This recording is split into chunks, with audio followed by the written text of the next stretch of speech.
Alright. Back on Arctic now.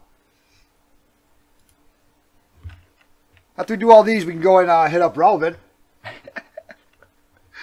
We'll see what time it is. Alright, let's try Arctic here. Go ahead and cd back. We'll make a directory Arctic.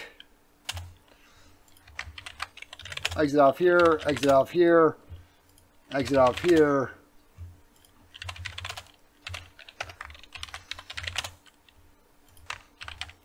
Exit out of there, clear that guy out, cd into Arctic.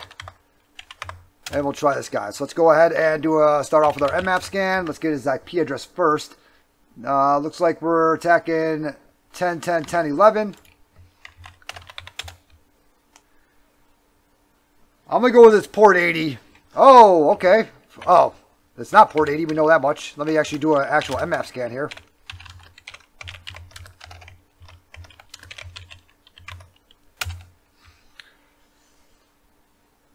$135. So we can try an RPC client like real quick. RPC client on 11. See if we can hop into there. If we're allowed to or not. We are not allowed to. Okay.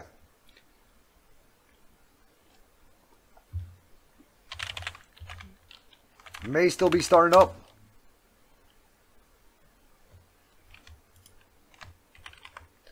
Think he's still started up.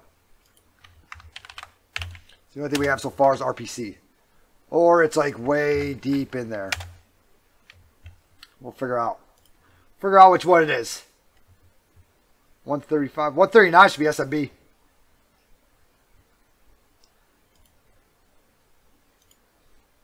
Should, but you know, who actually knows?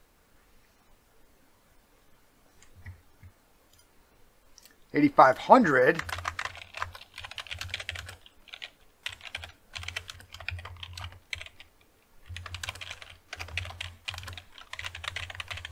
Let's go and see what that is. 445 is SMB. 139, 445. 139's for the old stuff. 445's new stuff. If Tiverus sees you running Rust, he will kick your ass. Oh, that's okay. I don't know. I see Tiverus, he can definitely whoop my ass hacking-wise, but I've seen him, you know. I've seen his streams before. I don't know.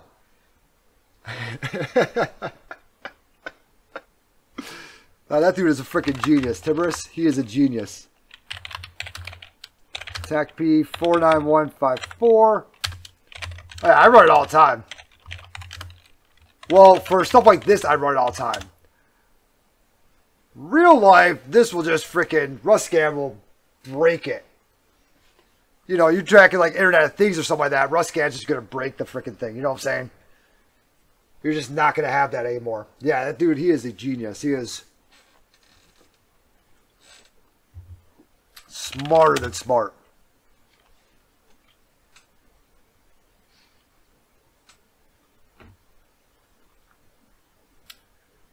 Alright, so we're just waiting on 8,500 and 49,154 to come back. See what's actually running there. And we'll look at it from there. I'm going to go with one of those, probably a web server. So we can just try it like real quick. It's taking its time. 11, right? Wasn't that what it was? Yep, 11. 8,500. So, okay, we also have RPC over here. Do I just do it like that? I never had to do it on another port. Maybe like attack P?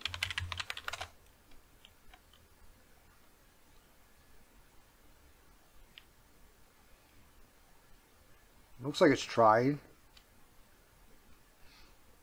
I never had to do it on another port.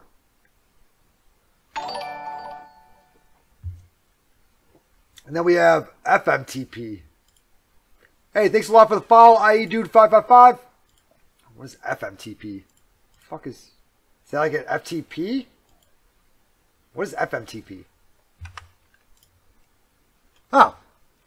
Well, 8,500 look like a good place to go. What is FMTP? Flight Message Transfer Protocol. It's a communication stack based on the TCP/IP. Yep, I mean.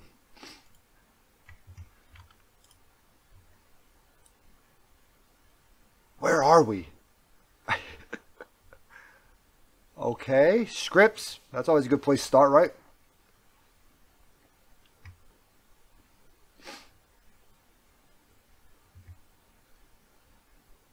And transfer of flights between air traffic control. What is this box called? Arctic. Is this like the people that crashed or whatever?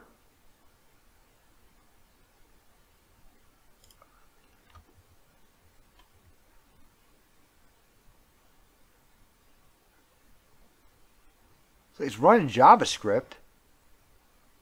We have application, we have administrator. That's another good place to start.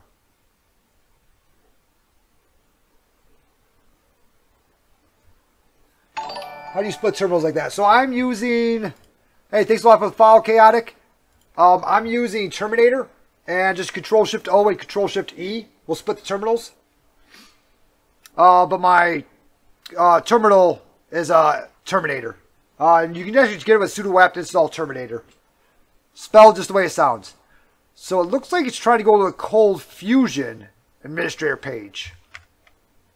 So what did we get with that 8500? It doesn't know what the hell it was, but it looks like we're trying to go to Cold Fusion. We are. Username admin. And it's like stuck there, like we can't do anything else. Admin. Whoa, wait. No, cancel that. Whatever the hell I just did.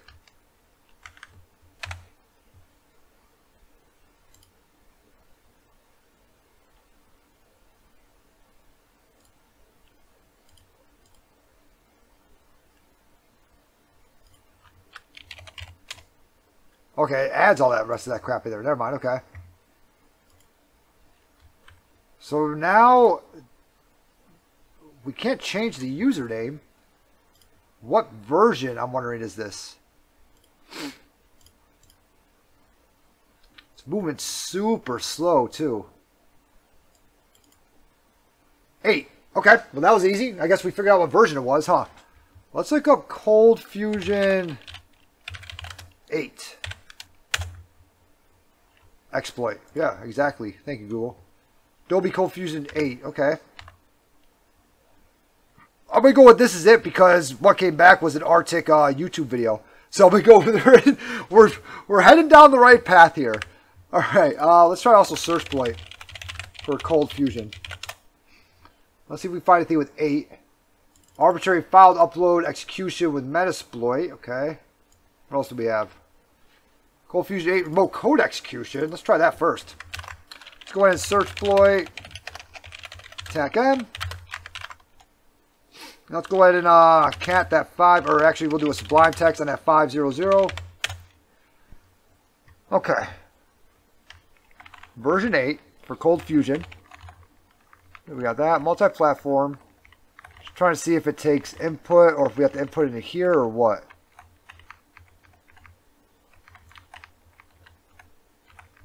Print URL open. Okay, so yeah, we give it input of our host, our port, and then a file. .jsp it looks like. So we need to make a JSP file. lhost, so we obviously have to change this up. The lhost and the rhost here. So it's 10.10.10.11. Nope, 10.10. Oh, look at that. You know what's funny? This guy actually probably ran this or did this on, because look, 10.10.10.11. He probably did this for Hack the Box. That's pretty funny. So our lhost is 15.4, right? 14.5. Close enough. First try. So we're actually 14.5. L port 44. Okay. R port 8500. Yep, that's it. 10.10.10.11. And he did a generate payload that connects back and spawns the command shell.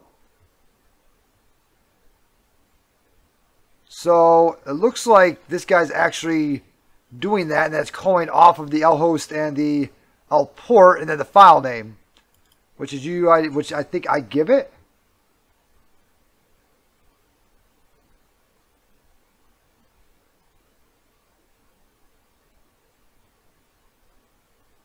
Okay. So let's go ahead and try to run this guy. So it looks like we already gave it the L host, we already gave it the R port and everything like that. So it looks like we just saved that. And let's go ahead and do a Python. And let's start up a netcat listener also for 4444.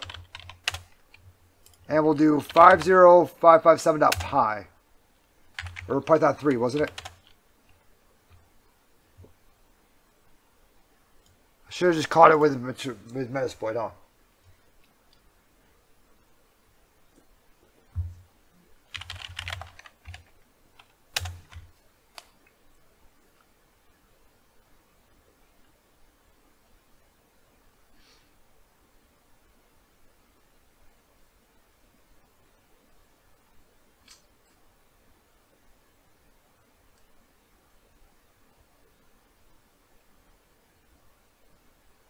He's trying.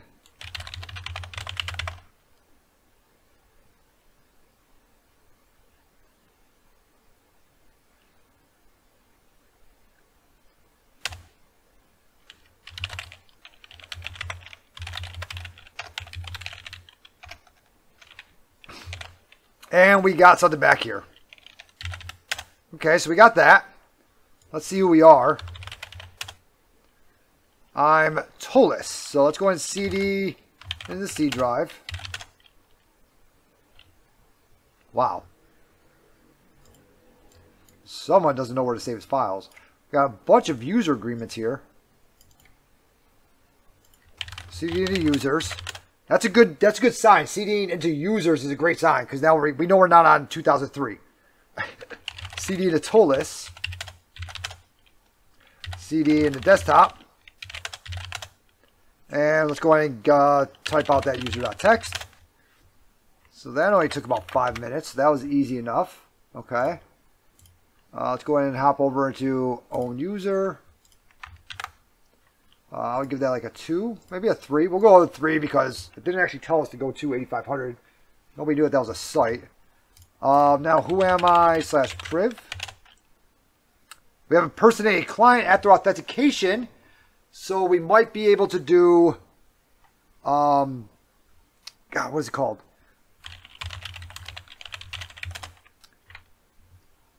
We may be able to do the print spoofer.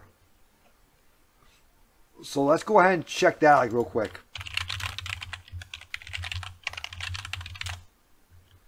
We have it right here. Go ahead and copy that. Whoops, I hit insert by accident. Over into here.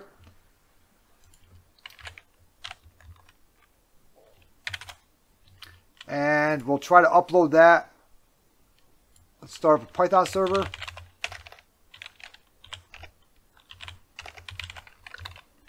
I don't know what I'm doing like right now. I'm lost. It should be server on port 80.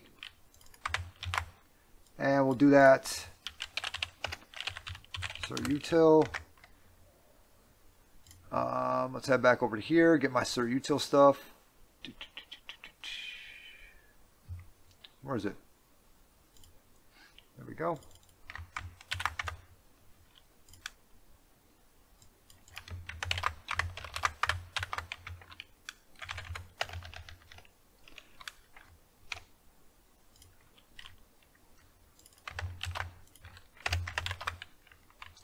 And we are trying to upload print spoofer, right?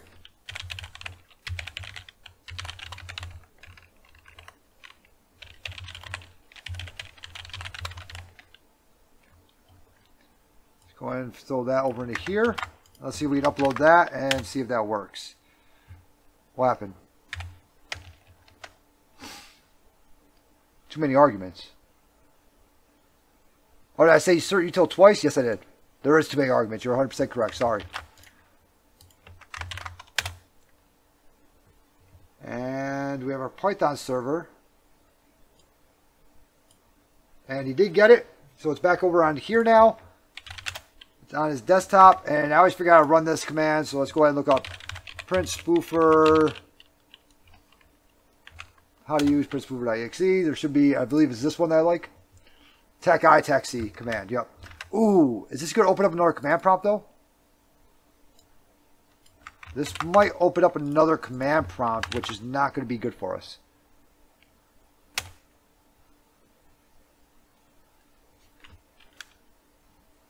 Okay. Wondering if we can do a taxi and then have it do a net cap back to us. Let's do a quick system info. I've never tried it before with this guy. And we do have x64. So we're good with all that. It's 2008. Okay, so let's go ahead and locate nc64.exe. Let's go ahead and grab that. We'll bring that over to here. I've never actually tried that before with the command. And let's try to do a... So we're going to do the same thing, right, with that cert util. Or with that print spoofer, right? So we're going to type in printspoofer.exe, tech I, tech C, and the command, command.exe. I wonder if we can actually just do something like nc64.exe tac e command 10.10.15.4. Is that what it is? I've been messing this up so much. 14. It should be 15.4. 14.5. We'll say on port 1111. And we'll start up a listener on port 1111. I wonder if I could do that. I've never done that before with print spoofer. Usually I'm on the machine. I should probably get... That's not going to work like right there.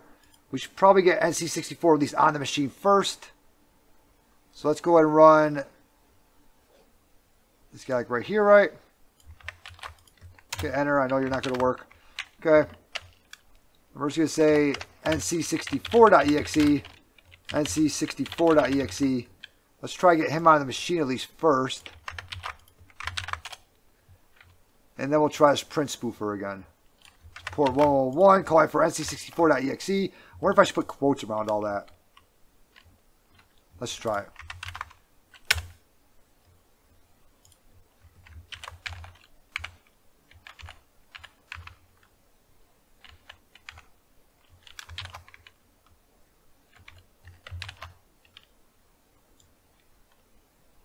Let's make sure that that's actually working first, the nc64.exe. Let's make sure I can actually call back to myself first.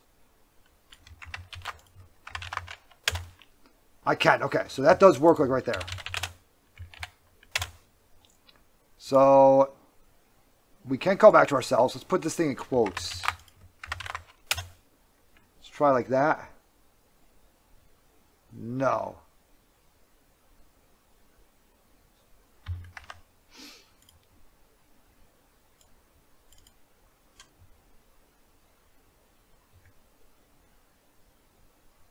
We do have impersonate privileges on.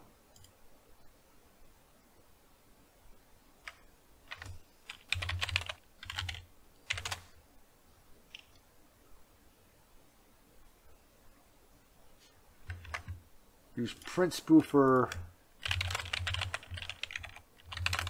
with netcap 64. Let's try that.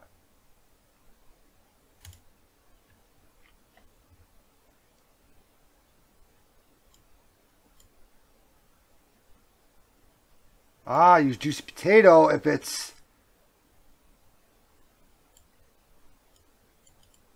greater than? Oh no, I suck in math. So we should be able to do it. Maybe we just don't need the tech I in there. So we should be able to do it. Just like that. Okay. So let's go ahead and do that again without the tech I this time.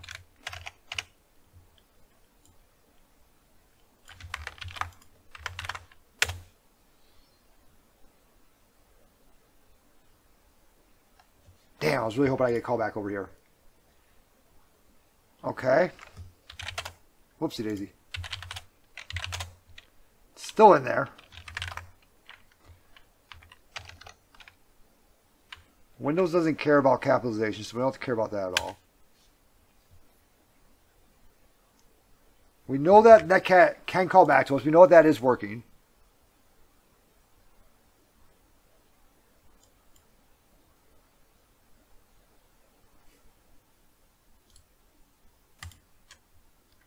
Rogue Win. Can you work with this? Okay.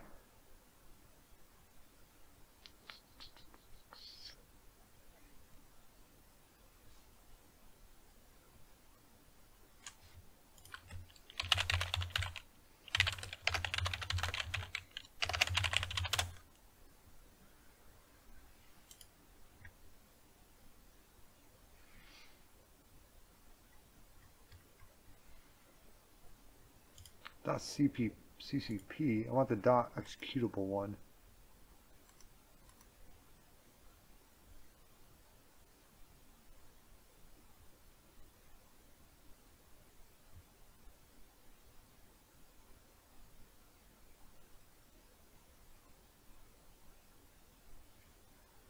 Doesn't syntax matter? Your file is small p. No, not with Windows. It doesn't.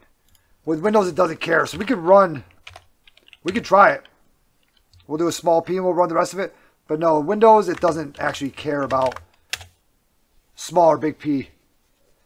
Just like if you have capital letters in your username, Windows actually doesn't care. You can just type it out however you want. That's why, like, if you go into the administrator, you don't have to actually do a capital A. It doesn't care about that at all. Same thing with, what's it, the IIS server also does not care.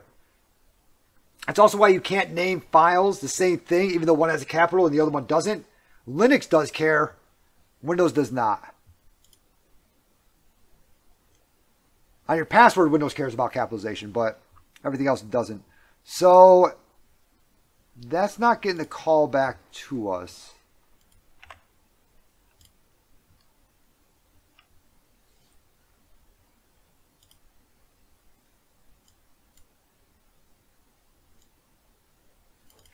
He has a different way. Let's just try it. I mean, we already know that's getting the callback to us because we already took that in and it gave us the callback. So it doesn't really matter how we actually type it in, like right there.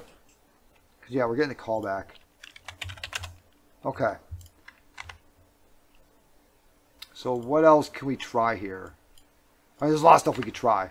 Let's go ahead and throw WinPs at it. Before trying just to, what is it? Do the same thing that we always do. Let's go ahead and throw WinPs at it. We'll see what that can do. Can we get into PowerShell? I'm kind of scared to. Yeah, that was a stupid idea by me. I'm sorry. That was a stupid idea.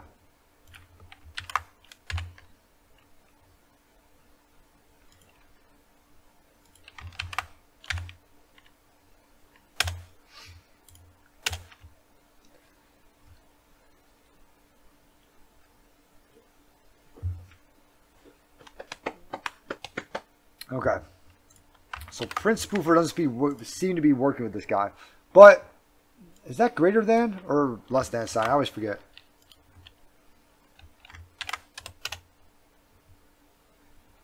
Less than sign is mathematical similar than, oh, less than or equal to. So we actually don't even want to use this. We want to use juicy potato.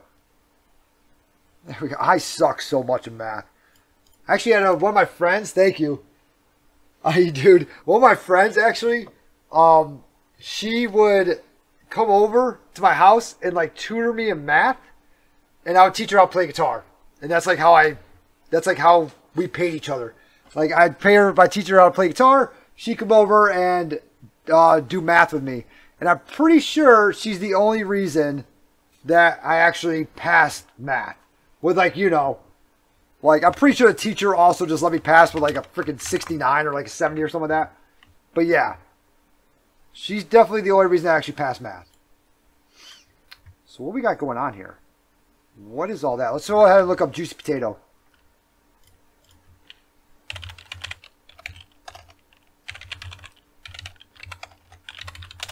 There's also a juicy potato PS1 script, which we might actually be able to run. Billy approve.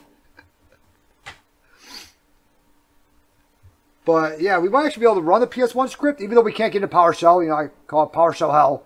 But even though we can't get into it, I think we might actually be able to run it. So TAC T, create process call. So how is he doing it? He's doing it with a TAC T star. So that's create process call, create process with token, create process user. So just stars all of them. Try both. Okay, so just star.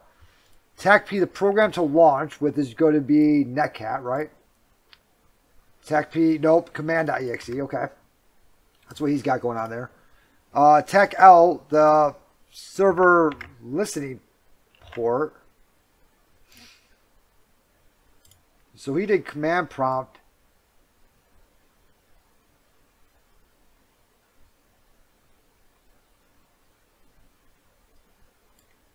So this wasn't really making a call back to us now, is it? What is TAC C?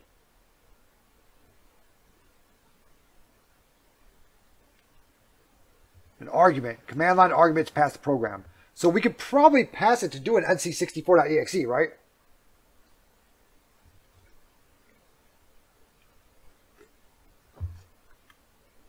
That's what I'm thinking. We could probably pass it something like that.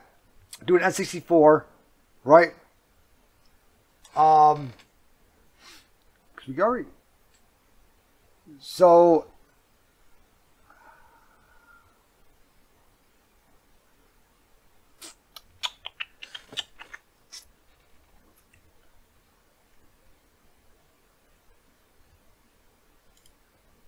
I could have swore that I've done Juicy Potato on PowerShell before. What is that TAC C? What is that?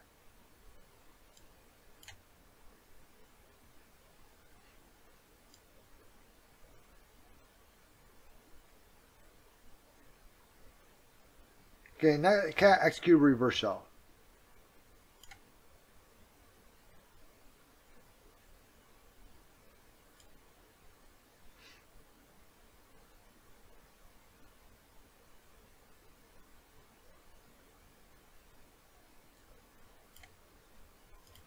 Okay, let's try something real quick. We got it down there, right? We're good with that. You can CD into users, CD into Tolus, CD into desktop. See, I'll do a lowercase d for desktop. We hop into desktop. So we have all that. So now we just need to get Juicy Potato over to here, right?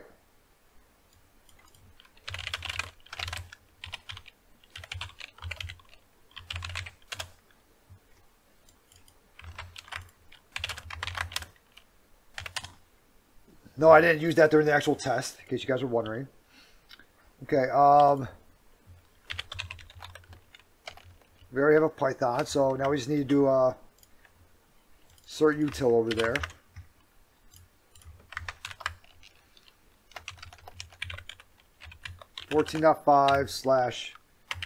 /juicy potato.exe, and we'll just call this juicy potato.exe. Okay, so we grab that, right?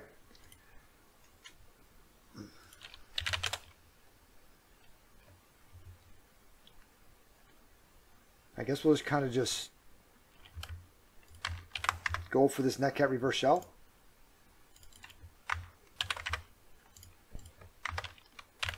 So he's got juicy potato.exe going to port 1337. Okay.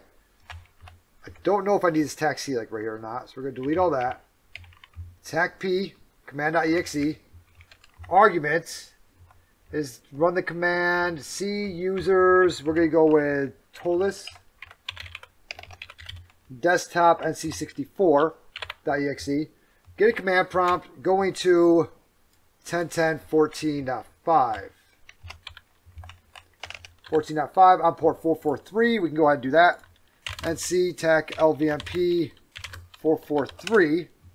Let's go ahead and try this like right here. Whoops.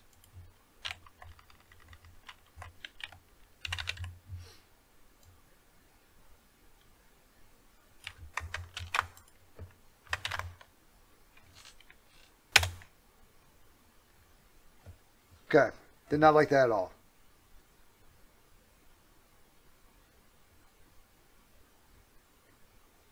Tac L, P, and T. Tac T is like right there. Tac L, Tac P is like right there. What are you talking about?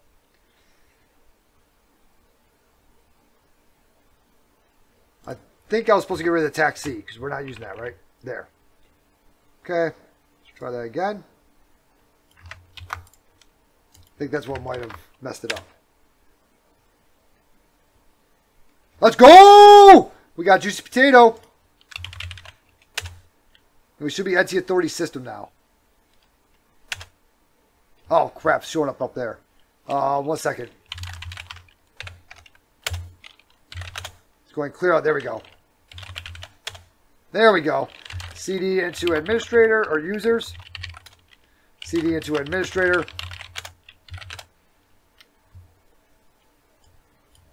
CD into desktop. And we'll go ahead and we'll type out that root.txt. So I want to copy this actually. I'm just going to say, hey, this is how you use Juicy Potato. And we're actually going to make this a Windows exploits. Then we'll say Juicy Potato.